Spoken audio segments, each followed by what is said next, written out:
just buzz them in automatically. So I heard the knock and I felt a little weird about it, so I actually went down to open the door as opposed to just buzzing them up into our house. And they said, and I said, "Can I help you?"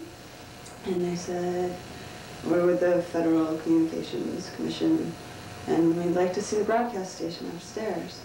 I said, "Okay, do you have a warrant?" And they said, they like looked at each other and they were like, "Well, we could get one." And I said, "Okay, well, come back when you have a warrant, and you're welcome to come inside the house." And then they said, "Could you identify yourself, please?" And I said, "When you have a warrant, you can come back and come inside our house and ask whatever question you want." And then they said, "Could you tell us who's running the broadcast station upstairs?" And I said, "When you have a warrant, you can come in." And then they just looked at me and they were like, "You don't want to talk about it tonight?" And I just laughed and I said, "No." Most people want to go on still.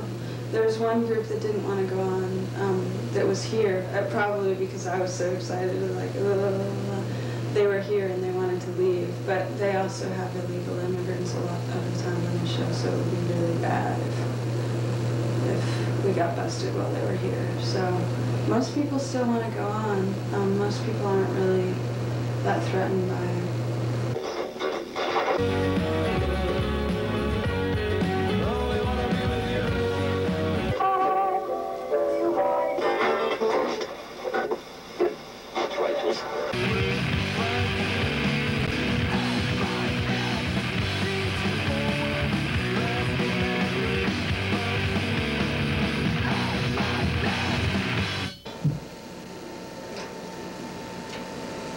Hey, you're listening to 104.1 Free Radio East Bay. That was a band called Grain from Cleveland. Having spent a lot of time in organizing against the Gulf War and being pretty disgusted with that whole situation and the way the media essentially put a spin on it and essentially told everyone to tie yellow ribbon around the brain and go to sleep or whatever. I basically decided it was something had to be done about taking back at least some control of the media. And what Levana Katako had done at Black Liberation Radio seemed a pretty good inspiration and incentive to try really making it happen, not only in just one sense, but I mean in terms of just creating one station, but creating a whole movement. Free Radio Berkeley itself, its official first broadcast as a station was on April 11th of 1993, done from a fixed location. Basically, we were also seeking the attention of the FCC, hoping that they would move against us legally so we would have the grounds to pursue a legal challenge as well as we know what we're doing right now.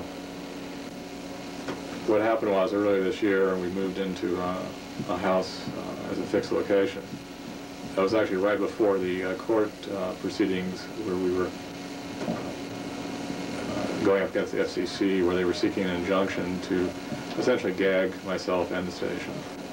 That was like about 2 weeks prior to the court hearing. We moved in to the house and got started there. And then it was sort of like, as soon as this court ruling came down where the FCC was denied an injunction, first time in history they've ever been denied an injunction to shut down an unlicensed station, well, it just sort of blossomed overnight. It went almost immediately to 24-hour-a-day format. People kept coming in, and now it's grown into what it is, a collective of 50 or 60 people, 24 hours a day, 7 days a week. A lot of people that are involved with the radio are really involved in the activist community here in the East Bay. So there's a lot of talk about food not bombs and what's going on in People's Park. You know, everybody, I don't know. But then, of course, there's a lot of people that just play music and do their own thing. So. Yes, Lollapalooza, now playing on Free Radio. We've gone corporate. Here we are with those sex idols themselves. Don't hang up. It's time to call 1-800 800 Bike for Your Life 666666. All right, baby. This is called Bicycle Liberation Radio. And we also deal with some type of feedback from our audience. We want to speak with Satan. 66666666666. There was about 100 people all on their bikes, and they were all middle-aged. What? 100 people on bikes middle-aged? I heard 90. Like when you listen to the radio, right, corporate control media, they're talking about, well, I mean, the best they do for the cyclists is say, well, there's an accident on the Bay Bridge, and then you're like, psych, let's go bike across on the traffic stop, we can streak through there. This week, the streets ran wet with compost.